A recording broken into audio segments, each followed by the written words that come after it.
Alrighty, welcome back to another fantastic episode of Let's Play Legend of Legaia.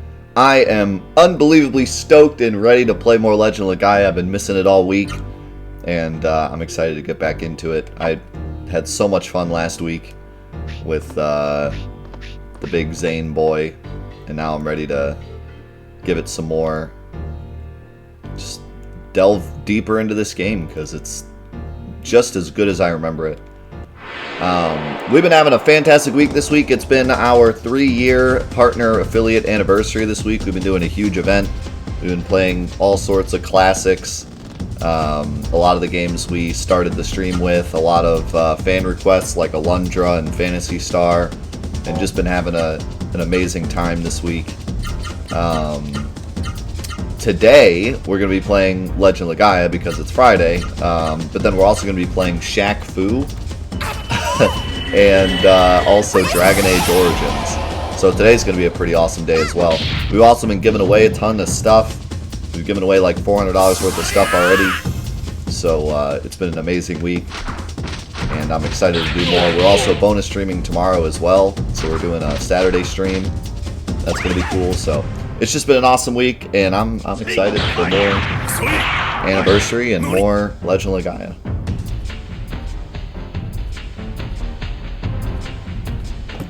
How's it going, that kitty? We did play Xenogears a long time ago, and I liked it so much that I stopped playing it because I wanted to one day do a YouTube series on it, because it's really, really good.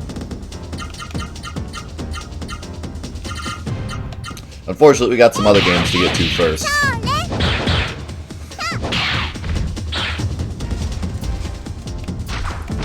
So I gotta kind of be careful here, because I gotta get out of here alive, and I have no MP with anyone, because Zane took all my MP.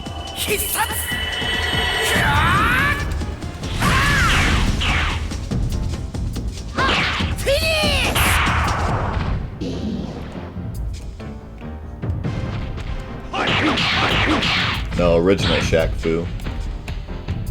How's it going, Muzang?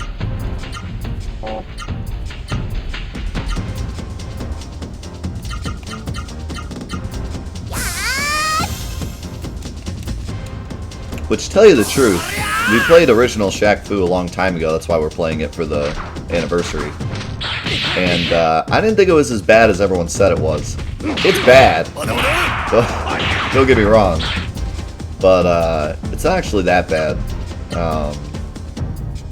Really, the thing with Shaq Fu is it's just very, very difficult to control.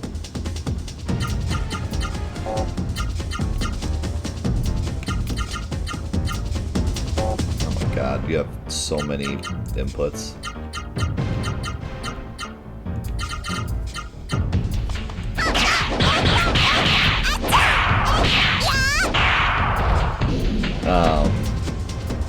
Yeah, it's just like it actually functions. I've never had it like crash or anything, or like glitch or anything. It's just really, really poorly made, but it functions at least. It's more than I can say for a lot of the games we've played. Like, I was able to actually get to the end and watch the credits, which is impressive. You know, given the hate the game gets. But yeah, it's pretty bad. But the other thing about Shaq Fu is it's bad in a funny way, you know? Like, you can entertain yourself with it, because it's bad, but it's freaking Shaq, so it's hilarious. There's some games that are bad that are just irredeemable, like they're just not fun, like Bubsy 3D and Superman 64. They're not fun, they're not bad in a way that's fun, they're bad in a way that's bad. You know?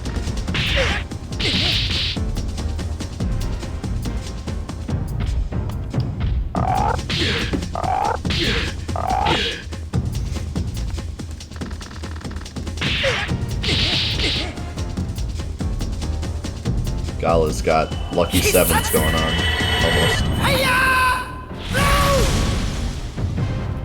Fire below.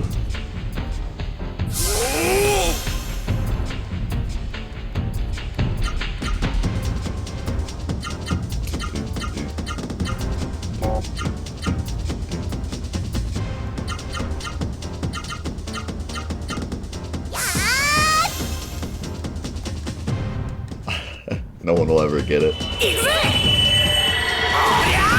Shaq Fu's been playing like 4D chess this whole time.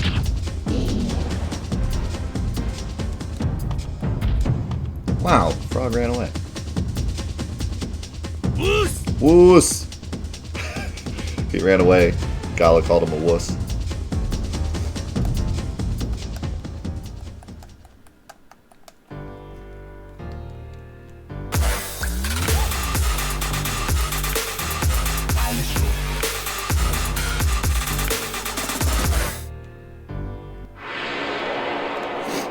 You have 170 plus IQ. I have a $1.70 DQ. Blizzard. Yum.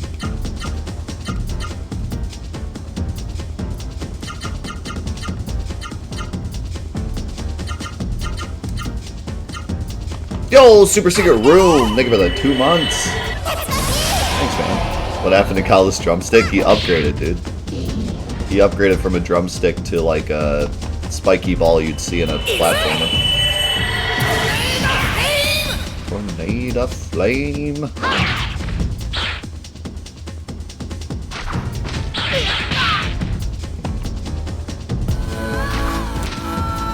It's got a maraca now.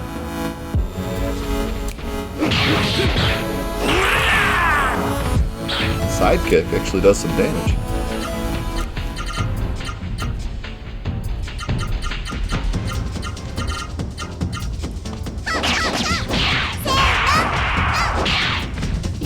Yo, Big Red, thank you so much for the 18 months. It's good to see you, man.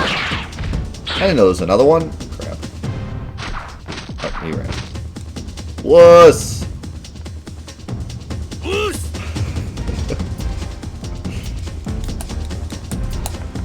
Nope, never played Xenoblade. Never played any of the Xeno games other than Xenogears, but that's not really connected. Yeah, I never played any of the Xeno games. I've heard mixed things about the Xeno games. One day I'll definitely try them just to see what I think of them, but not something I'm super, like, invested in getting into right now. It seems like they're pretty big and take a lot of investment.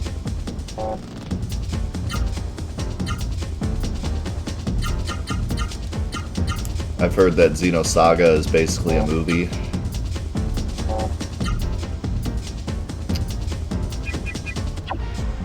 I'm a little worried. I don't like where this is going.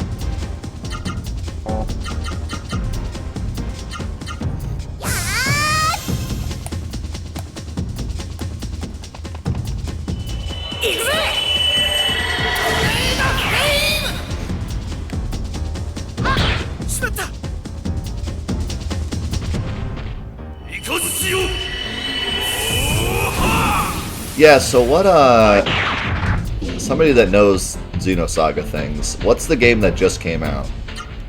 It's like Definitive Edition, right? So like, what is that? Definitive Edition of what? Is it like the first game or what? I haven't even looked into it at all.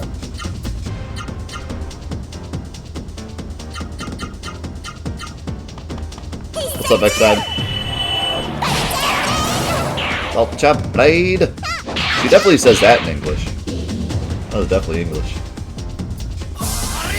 I think it's all pseudo-English. Pseudo-Japanese.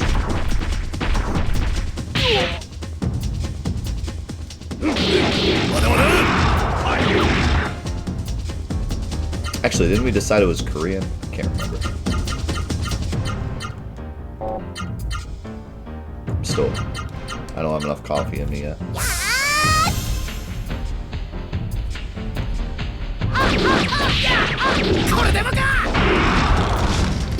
Okay, so the new one is a remake of the original. So it's not a remaster, it's a remake. I wonder if I should try that.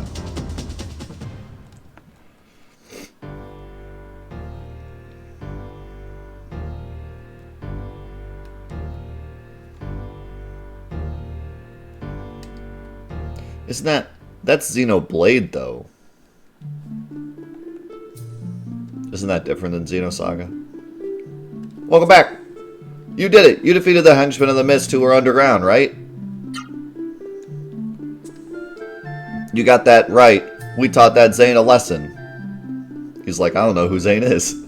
Ah, I knew it. When the ground stopped shaking, all the townspeople knew you were successful and started cheering. Please go up and talk to them. They'll be very happy. Oh, and the mayor is waiting for you. Please go see him if you have the time. Okay. Say, it's a little cold here, isn't it? Did something happen? In their last moments, the enemies froze the depths of the earth.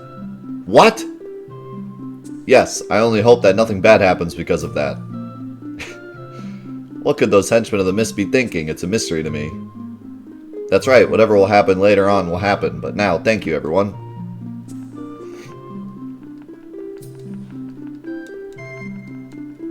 How's it going, freaking nature?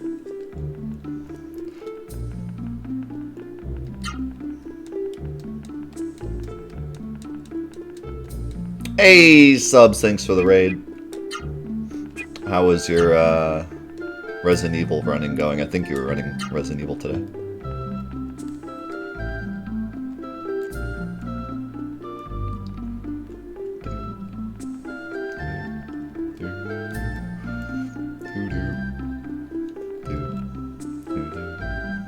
Great run, nice.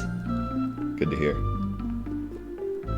Yeah, I don't know why the townspeople knew that we were successful when there was an earthquake. Because that's like what we were stopping in the first place. But whatever. Thank you, haha! Thank you so much, haha! It's all thanks to you, ha! Ha ha ha! This is what you'd call a smile of satisfaction. I'm so happy, words can't describe. Say, I have a favor to ask you, aha! Would you bring me some spring salts from Vidna? That's a town known for its hot springs. I'm prepared to reward you. I hope you can do this for me, haha! One more thing. I have instructed the guards to let you use the elevator. Please use it. Haha.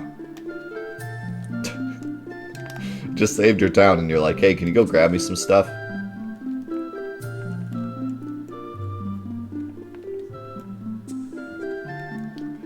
Well, I guess that's it. We can leave now.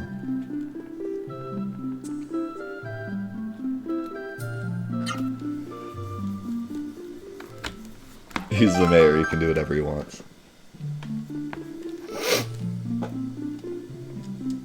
You've ever heard Xenosaga Combat over Xenoblade? What's the difference?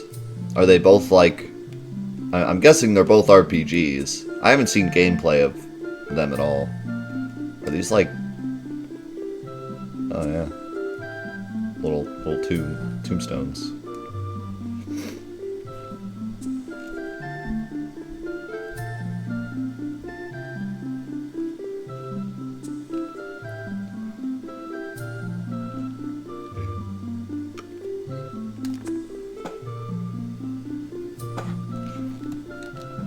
The mayor's instructed me to let you heroes of the Rossero use the elevator. Please, go ahead.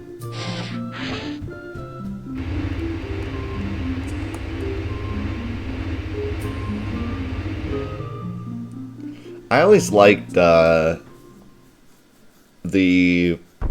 like practicality of mist being the thing that like brings the monsters.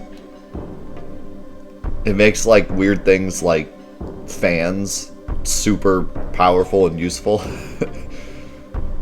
Like the Biran place had just fans blow the mist away, and that's how they stayed protected. Like, it's funny to think that that would happen. It's almost like with our pandemic going on right now, how like masks went from being like, who cares about masks, to everyone needs a mask. Like, suddenly masks are what's going to protect us. And the same way with this game, like, could you imagine if like everything was fine and then suddenly mist came in, and if the mist was there, then monsters would appear, so like all of a sudden fans are like what everyone wants. All of a sudden you can't get a fan on Amazon because everyone's ordering fans.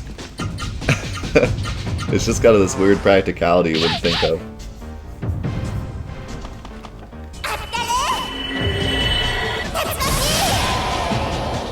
There's some like fan salesman that's like, now's my chance! I could be a hero.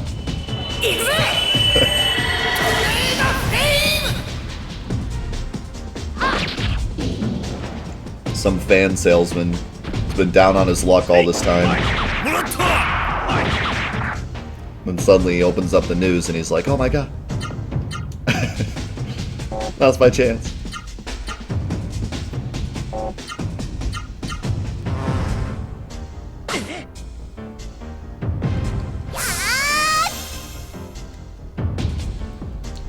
That's quality fan service. How's it going, Mr. Bubs? Tornado flame.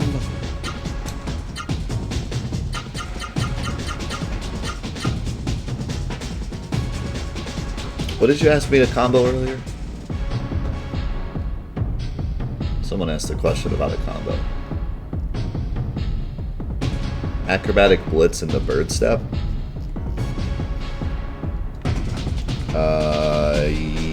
Yeah, but I don't think...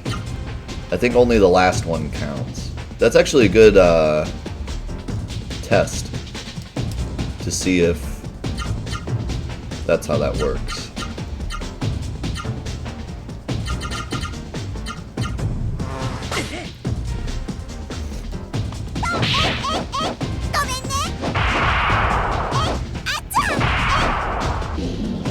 I think it worked.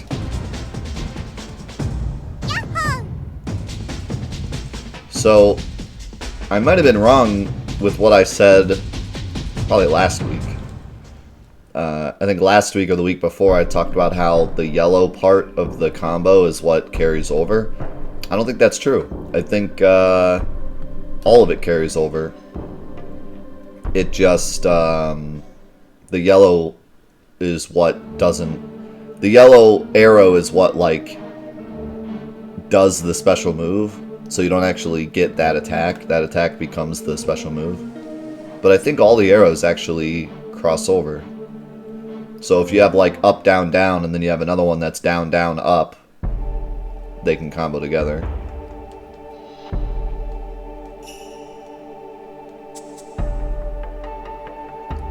Alright, so we gotta go grab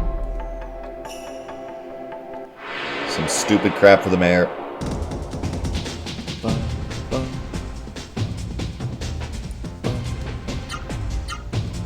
Yeah, and this town that had like big windmills ended up being a place of salvation just because they have giant windmills. It just worked out that way, like, oh, I guess everyone lives here now.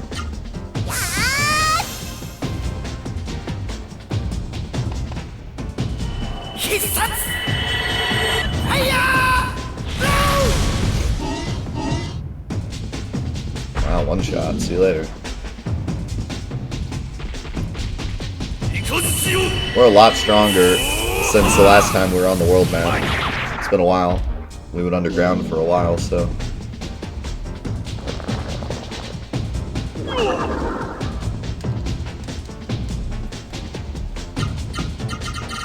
I haven't played a dot hack game in a long time.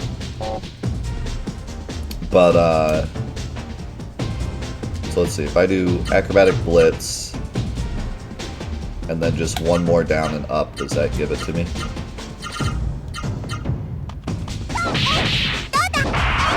Yep. So yeah. Any of the arrows in the combo count. If you had a combo that was like up, down, down, and then you had another one that was like up, down, down, right, I think you could just do up, down, down, right and get both. But they wouldn't do that, I don't think. But yeah, like every arrow in a combo counts for the next combo, if applicable. So yeah, I haven't played a dot hack game in a long time, but when I was in high school, I played through the original 4, and it was like one of my favorite, I guess, series to go through. I was pretty invested in them for a while. I really liked those games a lot.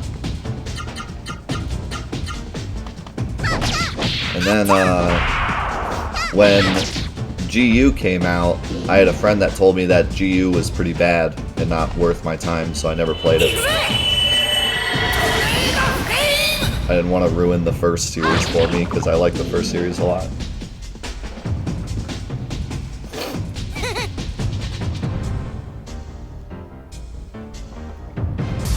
See you, Muzang.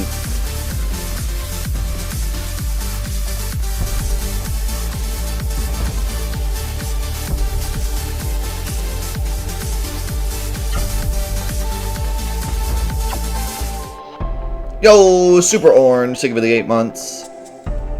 I'm glad to play such a great game. Uh-oh.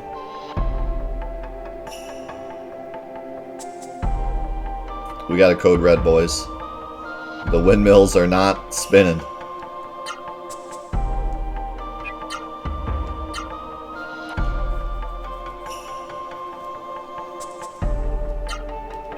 That's a Monka S right there. That's a death you yikes.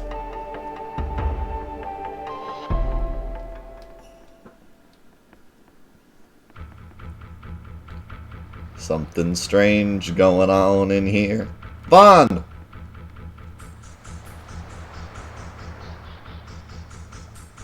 The mist! Vidna is covered in the mist. What's going on? Oh, I just realized. Both of you, look! The windmills that were protecting Vidna from the mist, they've stopped. It's because of the ice. You don't suppose it's because the magma cooled? The effects could have spread this far. What irony. Vaughn, let's see if anyone's still alive. Yeah, because this place ran on the hot springs. And the heat from the lava turned the generators.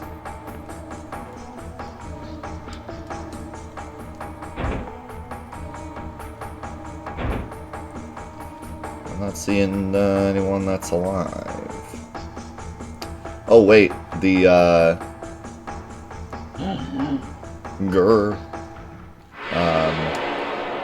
that bunker that guy made, that everyone was making fun of him for.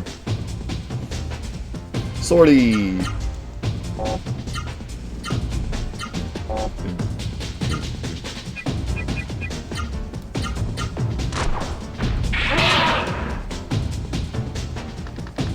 That enemy is so weird. That big purple thing. It's like a Sesame Street character gone wrong or something.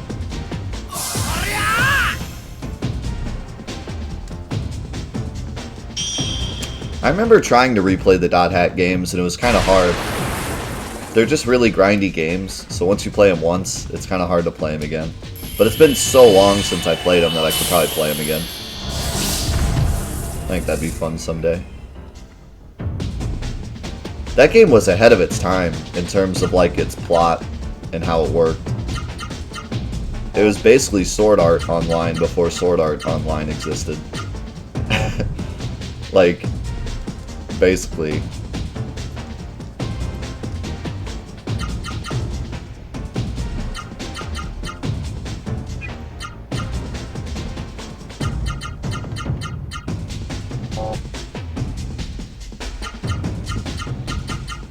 Oh my god, you have just the ridiculous combo potential.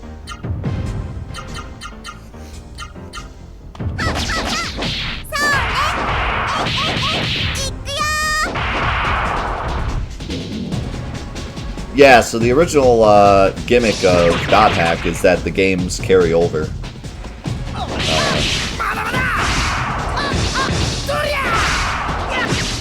Get up!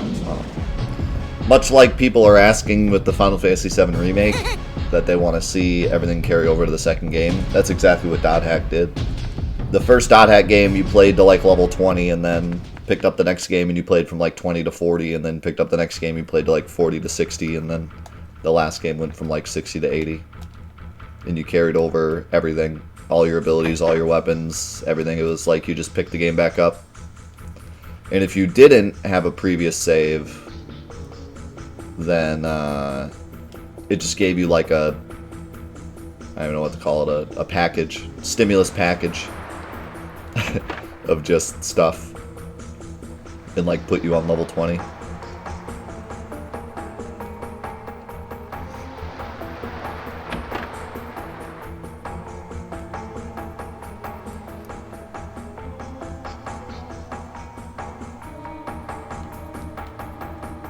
Who is it? Are you human? Oh, thank goodness. So there are still other humans not possessed by Seru. Go ahead, get in. I'll start the elevator. Here's everyone. What's going on here? The hot spring water suddenly turned cold. The windmills are stopped. There's nothing to keep the mist out. Some rascal must be fooling around with the magma underground. Where's the guy who made the bunker? Oh god, Grandpa.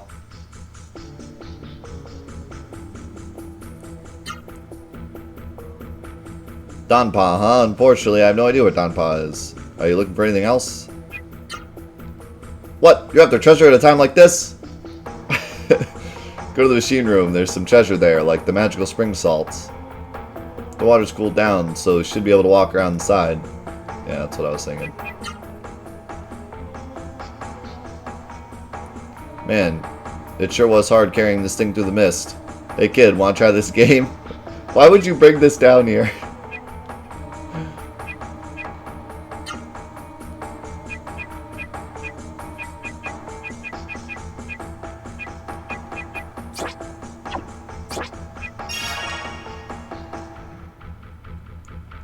Seems like a reasonable time.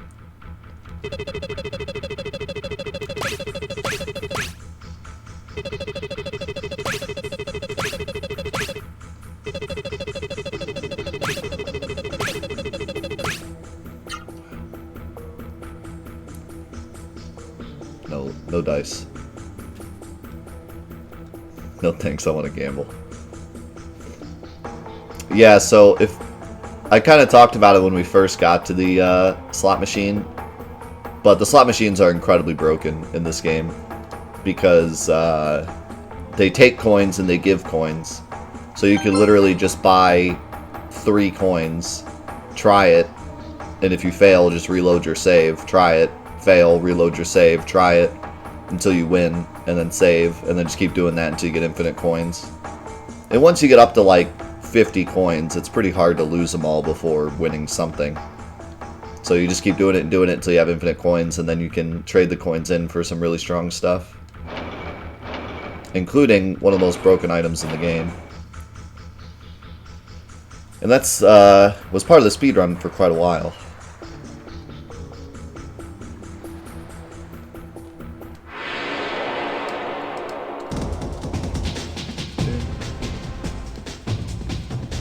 Double pump.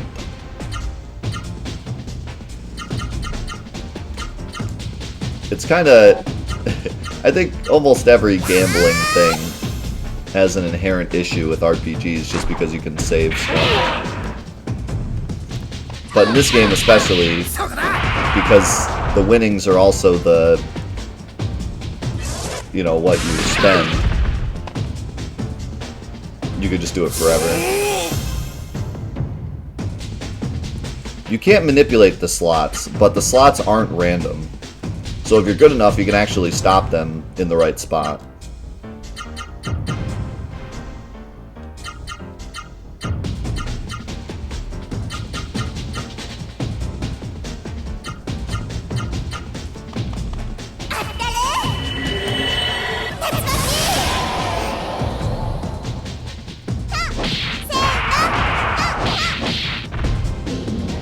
How's it going, Numb? He sucks.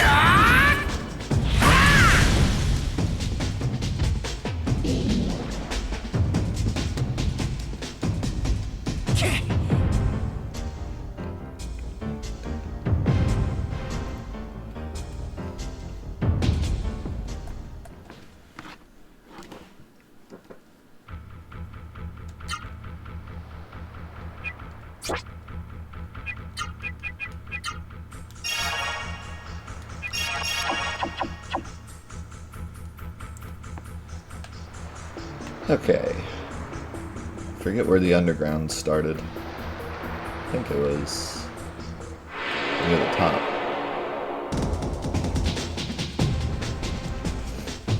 That means certain kill. Ooh, orb! I like the sound of that. What language is it again? Is it Korean or Japanese? Usually I can tell the difference between Korean and Japanese, but not with this They say it too fast and too under their breath.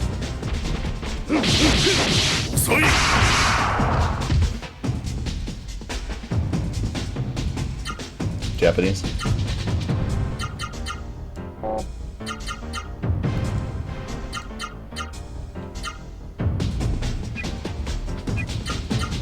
I'd really like to get Orb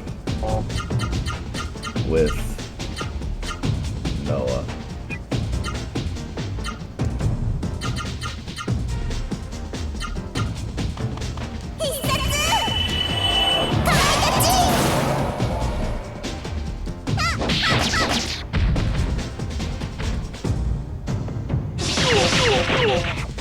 No, we're still in Vidna.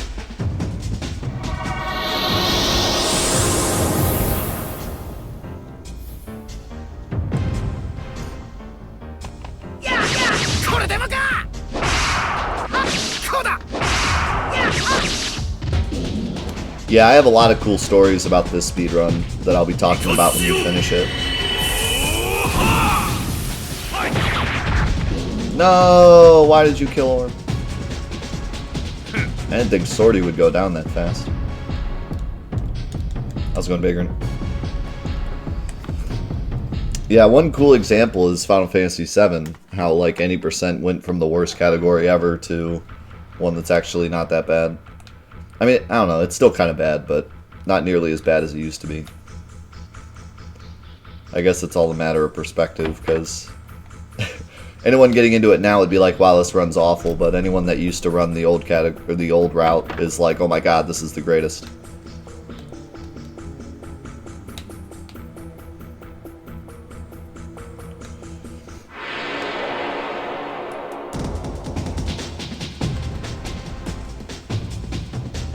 Ambushed. Oh god.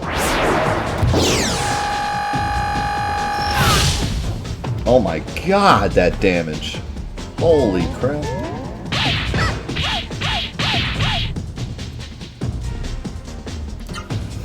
Yeah, I think it's kind of it's a common misconception that, like, RNG equals bad speedrun. That's totally not true.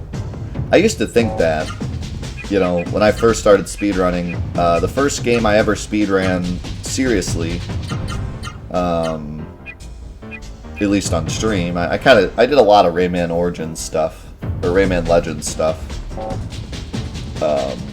prior, but that was all off stream. The first game that I speedran seriously on stream was Dishonored, and Dishonored was this great speedrun with almost no RNG until 40 minutes in, and then there's a 1 in 3 chance that you get to even complete your speedrun. And so, I kind of got this, this preconceived notion that RNG just equals bad speedrun. Like, the more RNG, the worse the speedrun. But that's not true at all. Some RNG makes speedruns a lot more interesting. I've come to learn over the years. And there was one person in particular that I talked to who did pretty much only speedruns that had big RNG in it. And I was like, why do you only run games that have RNG in it? Isn't that, like, terrible? And he said that he hated doing speedruns with no RNG because it felt like it was just the same thing over and over again.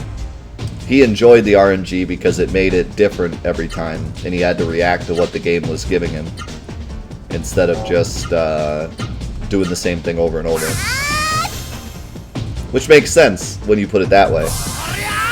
I actually like games with no RNG. I like when the game is always the same and it's just up to me to play my best, like Celeste. But I could totally understand that viewpoint where, like, he doesn't like doing the same exact thing over and over. He likes to have a game throw a curveball at him and then he has to think on his feet, you know?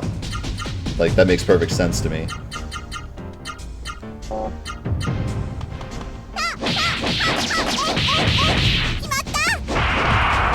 Get up!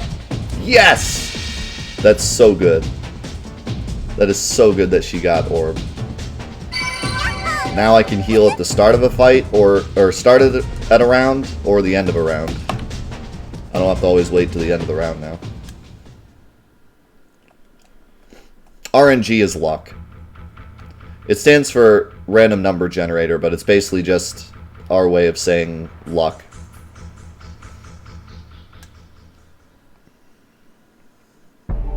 It's a speedrunner term for luck.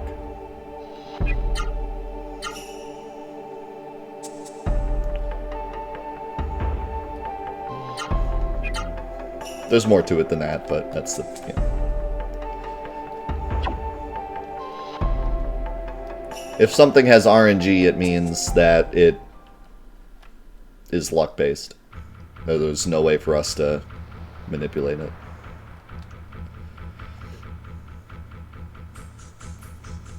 Some things are technically RNG, like technically the game rolls a number to decide what happens, but you can actually manipulate it. Because most games, especially old games, don't have very good random number generators. And no number generator is truly random.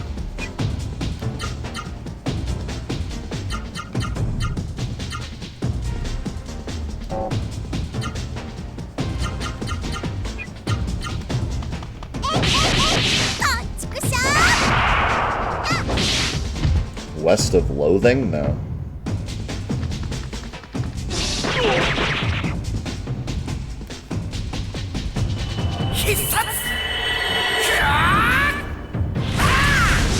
Yeah, technically every video game in existence is pseudo-RNG. Ooh, I got Swordy! Because technically computers can't actually random number generate. But a lot of new video games have RNG that's completely impossible, like completely out of our hands. A lot of times they'll like take, because a lot of new games are online all the time, so they'll do something like they'll take a number off of an online server, and the online server is constantly running. So at that point it's completely random. There's no way for us to like determine it.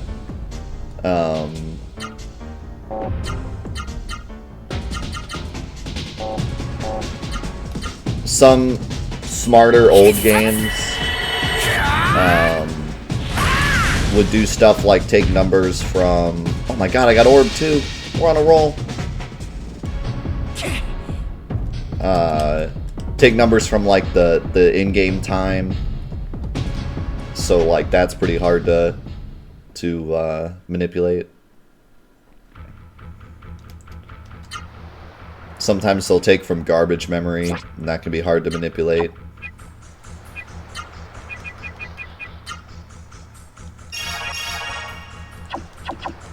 Then there's games like Final Fantasy 1 on NES, which is so broken that you can basically manipulate the entire game.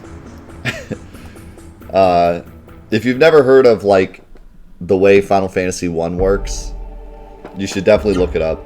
I don't know a good place to look it up. I know there's a speedrun. I think it's a GDQ speedrun from a long time ago, a couple of years ago. I wish I remembered the name of the runner, but he did a great job explaining like how the RNG works in Final Fantasy 1. It's a complete mess. Like, so the way it's supposed to work is a lot of old, especially NES games. They used to have a table of values, and the table of values would basically be their RNG table. So you'd have a table that was like 4, 9, 6, 3, 2, 1, 4, 3, 6, 9, 4, 6, 3, 4, 4. It'd just be random numbers in a table. And then every time the game called RNG, it would just take the next number in that table. So you'd start up the game, and you'd get to your first fight, and it would be like, okay, what fight is this going to be? And it would grab the first number, and then, okay, did you get a critical hit? Grab the next number. And it would just, every single time it needs to call any kind of random thing, it'll just pick the next number in the table. Well, the thing with NES games is that they're not permanently on. They only start when you start them. So there's no way for them to like, have a random place where it's going to start in the table. Nowadays, a lot of RNG a lot of RNG stuff in video games work the same way, where there's a table of values, but the pointer that points to a value is randomly decided. So it decides like randomly where it's going to start in the table, and then from there on it's planned. So for example, maybe it'll take like game time, it'll take a number off of an online server and be like, okay, we're going to start at value 9, and then from then on the table is the same. But back then, because the NES was just a console that you turned on and off, it always had to start at the first value. So you could manipulate the game if you started at the very beginning of a new file. You always knew what that first random value was going to be, and you always knew what the second random value was going to be. Even though they're kind of random numbers, you knew which ones they were going to grab.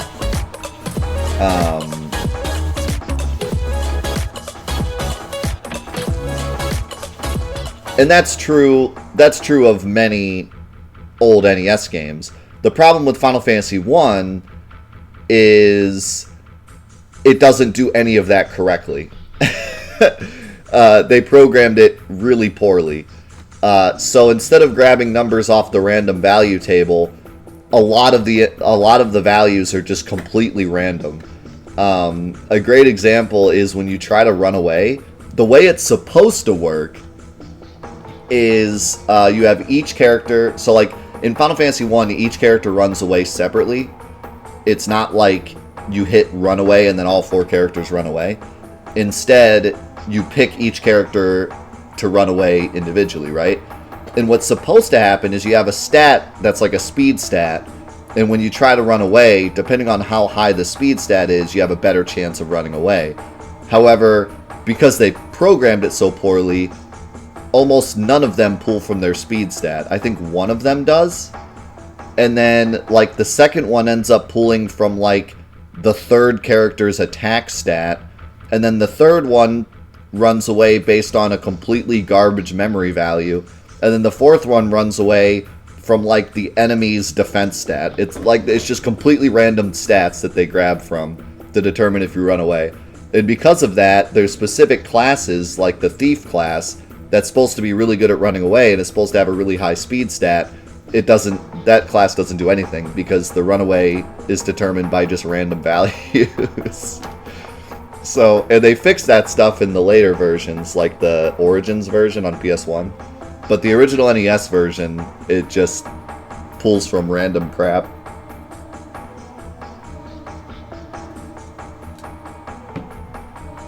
So I just thought that was pretty funny.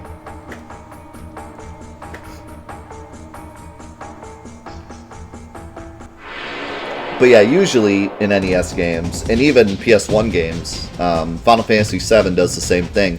It has a table of values that it pulls from when it calls RNG.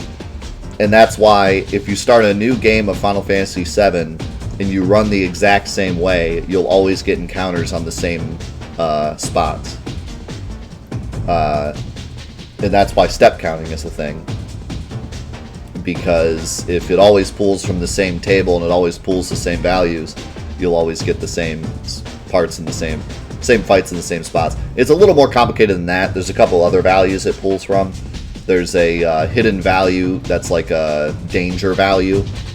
That's why, like, it's not always... I always wondered, back when I was a kid, I always wondered why sometimes in Final Fantasy VII, you'll run for, like, 500 steps and not get into a fight, and then you'll finally get into a fight, and then you'll take like 2 steps and get into another fight.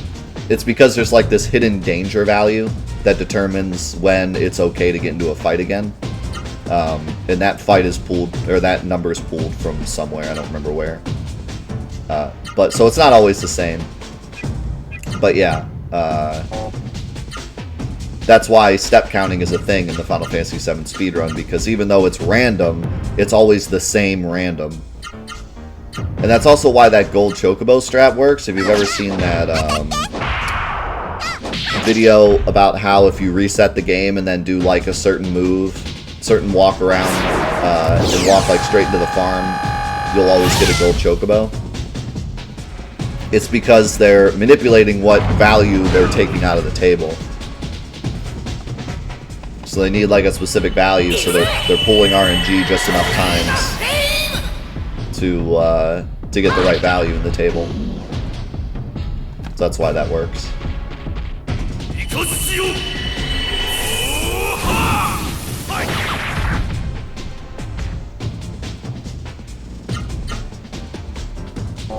Yeah, it's pretty crazy, some of the stuff they came up with back in the day when they didn't have...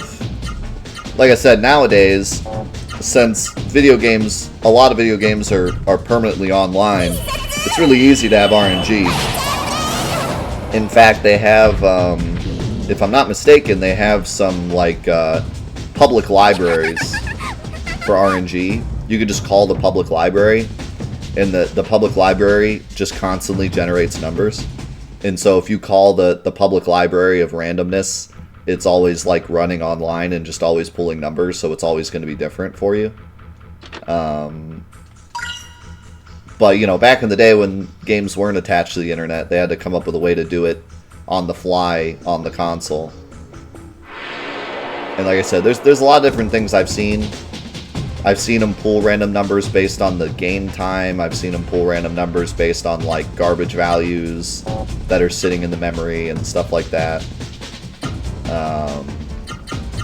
But most games, especially NES games, pull from a table.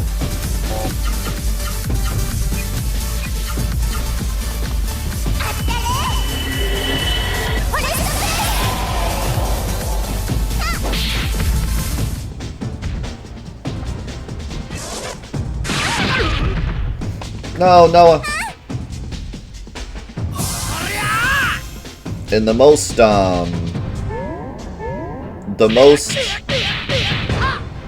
prevalent, the smartest of programmers would pull from, like, two different sources. So you'd pull, like, you'd have a table of values, like I said before, you'd have a table of random values, but then the pointer that would start on the table would be pulled from a different spot, like game time or something. So let's say you have a table of, like, just to make it simple, 1, 2, 3, 4, 5, 6, 7, 8, 9, 10, 11, 12, 13, 14. So it's like a table of values like that. But then where you start in the table might be game time. Maybe if you're an hour in, it'll start at 1. If you're 2 hours in, it'll start at 2. If you're 3 hours in, it'll start at 3. And that's a really terrible example, but you get the idea. It would be something more like, if the game time ends with a 1, then you start here. If it ends with a 2, you start here, so on and so forth. And the table itself would just be random numbers.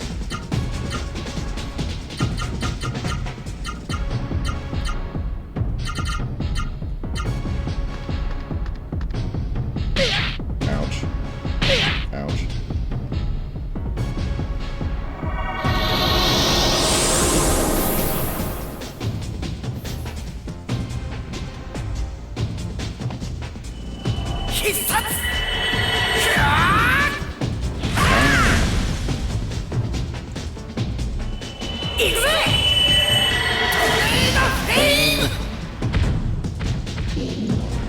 Thanks for the 8 months, Craggle.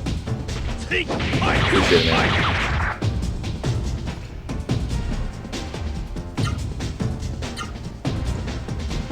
Yeah, it's always interesting to see, like, how speedrunners figure stuff out like that.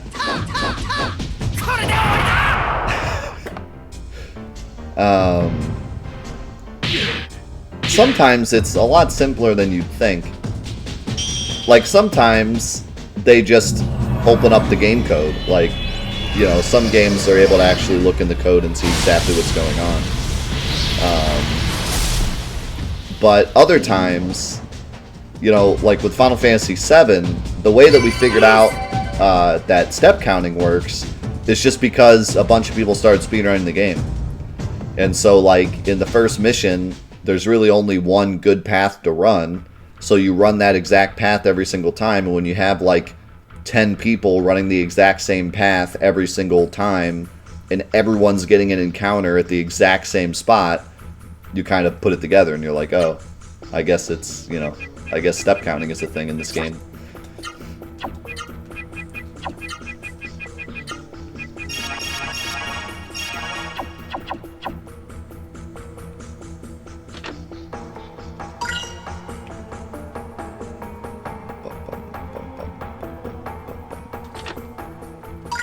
Got the spring salts. Should I just bring him back to the mayor right now, maybe?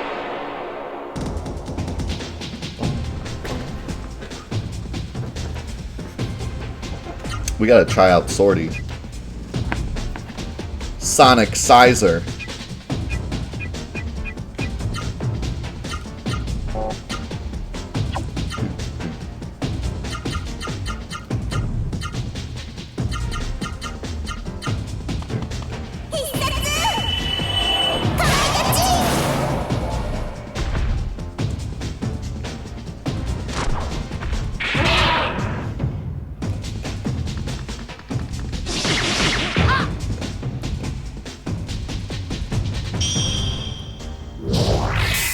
Oh, he cut the screen. He looks so cool.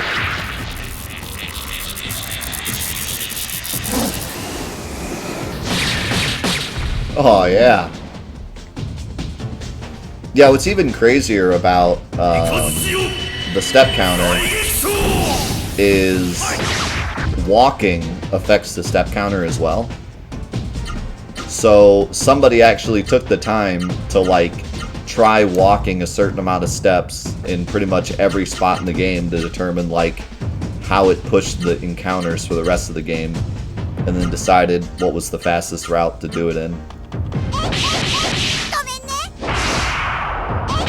I shouldn't have attacked with Bon.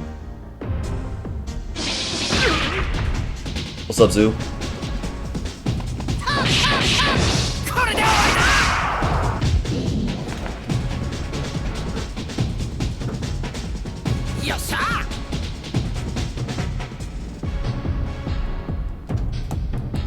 Yeah, the mechanics behind Missing Number is really interesting. I watched a video on that a while ago. The mechanics of how Missing Number works is pretty interesting. Missing Number was probably the coolest glitch I've ever seen in a video game. Like, that was back when I didn't really know about glitches in video games, really, you know? And then, like, I don't know, something about Missing Number. Missing Number was like the playground secret, you know? Like, you would hear about it on the playground. Somebody would bring their game out, and you'd be like, they'd show it off, and you'd be like, oh my god, what is that thing? It was before the internet was, like, big, so you couldn't just go Google it. And so it was like this playground secret that people would pass around and explain, and you do it for yourself and then destroy your save file.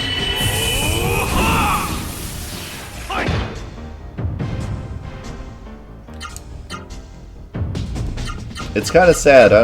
We don't really have, like, mysteries like that anymore. Everything's just kind of out in the open now. But back in the day, it was, like, so cool when something like that would happen and no one would know if it was real or not. It would be like a big rumor.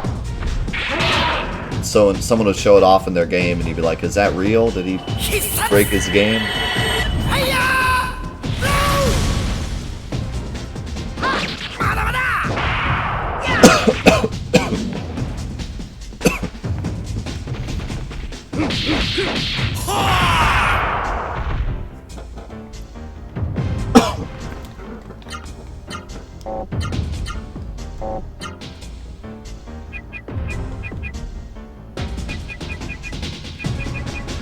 Your magic kind of sucks.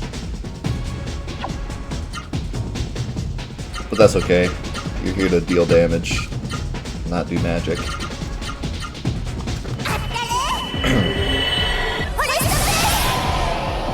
I know my coffee went down the wrong pipe. But I'm coughing up a storm. Dude, I almost guarantee that Missing Number, like, launched the careers of several computer programmers. Like, people, that was probably the first time I was interested in, like, how video games worked, was when Missing Number happened. I immediately wanted to know, like, how does all this work? It's, like, super interesting. Whereas before, I couldn't have cared less how video games worked. I just thought they were fun.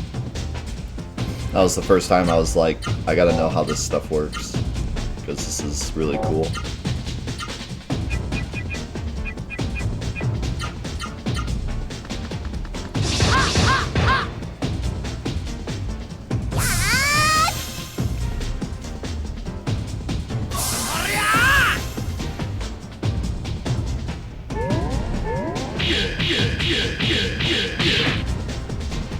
That was interesting.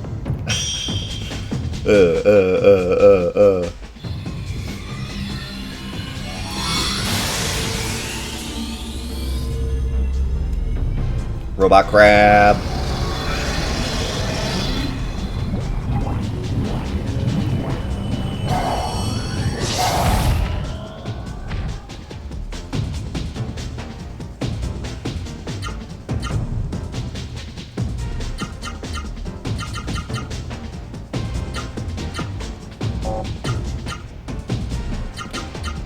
I'll try to get swordy with Gala.